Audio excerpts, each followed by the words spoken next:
नमस्कार मैत्रिणींनो, माझ्या व्हिडिओमध्ये आपले स्वागत आहे। तर आज बनवणार आहे भेंडी फ्राय। तर त्याच्यासाठी मी भेंडी स्वच्छ धुवून कट करून घेतलेली आहे। त्याच्यासाठी आपल्याला लागणारा मसाला लसूण आणि खोबरं आहे हे। तर खोबरं मी भाजून घेतलेलं आहे। तर लसूण आणि खोबरं हे मिक्सरमध्ये आता आपल्याला मिक्सरमधून काढायचा आहे हा मसाला।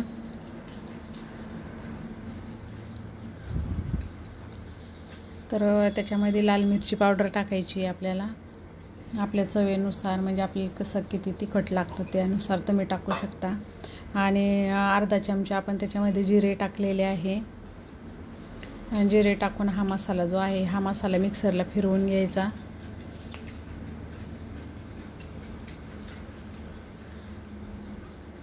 असा बारीक हे करून घ्यायचा तो, म्हणजे लय बारीक पण नाही झाला पाहिजे। पाणी न टाकताच असा कोरडाच मसाला काढायचा हा। आता हा मसाला आपण एका भांड्यामध्ये काढून घ्यायचा। त्याच्यामध्ये 2 चमचे मी बेसन पीठ टाकू लागले। 2 चमचे बेसन पीठ टाकायचं, चवीनुसार मीठ टाकायचं आणि बेसन पीठ पूर्ण या मसाल्यामध्ये असं मिक्स करून घ्यायचं, जेणेकरून सगळ्या मसाल्यामध्ये पीठ लागले गेलं पाहिजे ते।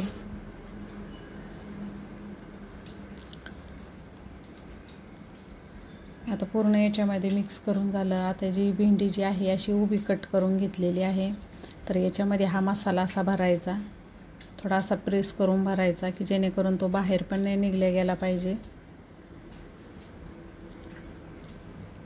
आणि आपण त्याच्यात बेसन पीठ टाकल्यामुळं काय होतं आहे की आपण वाफ दिली ना तर एक वाफेमध्येच बेसन पीठ असं शिजलं जातं आणि मग बेसन पीठ शिजल्यामुळं आहे ना हे मसाला बाहेर निघत नाही त्याच्यातून,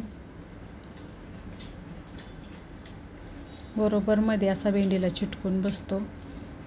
आता सगळे भेंडीमध्ये आपला असा मसाला भरून तयार झालेला आहे। आता गॅसवरती पॅन ठेवूया आणि त्याच्यामध्ये तेल टाकून घ्यायचं।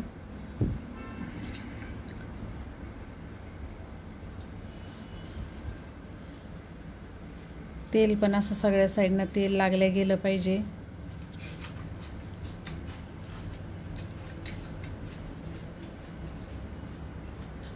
आणि त्याच्यामध्ये आता अशी एक भेंडी अशी ठेवून घ्यायची,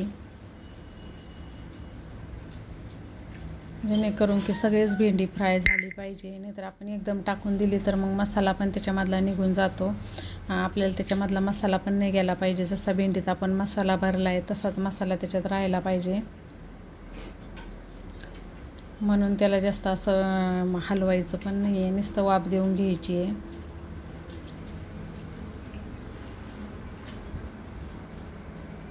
आता सगळी भेंडी अशी एक एक करून अशी पॅनमध्ये ठेवून द्यायची आणि गॅस जो आहे मिडियमच ठेवायचा।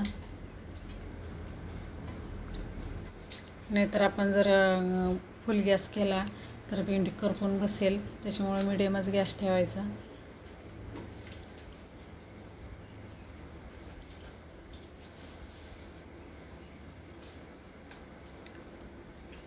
हे बघा, अशी सगळे प्रकारे छान अशी सगळ्या साईडनं अशी भेंडी ठेवून घ्यायची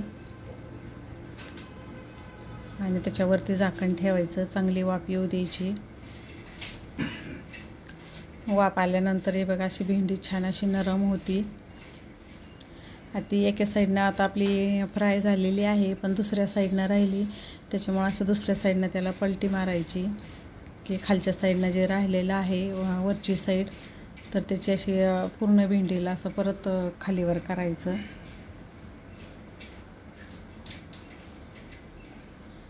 आणि परत त्याच्यावरतून आपण असं झाकण ठेवून द्यायचं, एक वाफ येऊ द्यायची। हे बघा, वाफ आल्यानंतर एकदम छानपैकी आपली भेंडी फ्राय झालेली आहे। जो थोडासा मसाला उरलेला होता ना तो मसाला पण मी याच्यामध्ये ॲड केला। मुलांना डब्याला वगैरे द्यायला पण ही भेंडी खूप छान आहे आणि मुलं पण अशी आवडीनं खातात। आपली छानपैकी भेंडी फ्राय झालेली आहे बघा, एकदम अशी नरम झालेली आहे।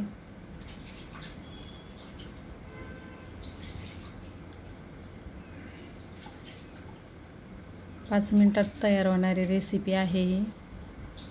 वरतून अशी कोथिंबीर टाकून घ्यायची। तर माझा आजचा व्हिडिओ तुम्हाला कसा वाटला ते मला कमेंटद्वारे कळवा. जर का माझ्या चॅनलवरती नवीन असाल तर चॅनलला सबस्क्राईब करा. पूर्ण व्हिडिओ बघितल्याबद्दल धन्यवाद.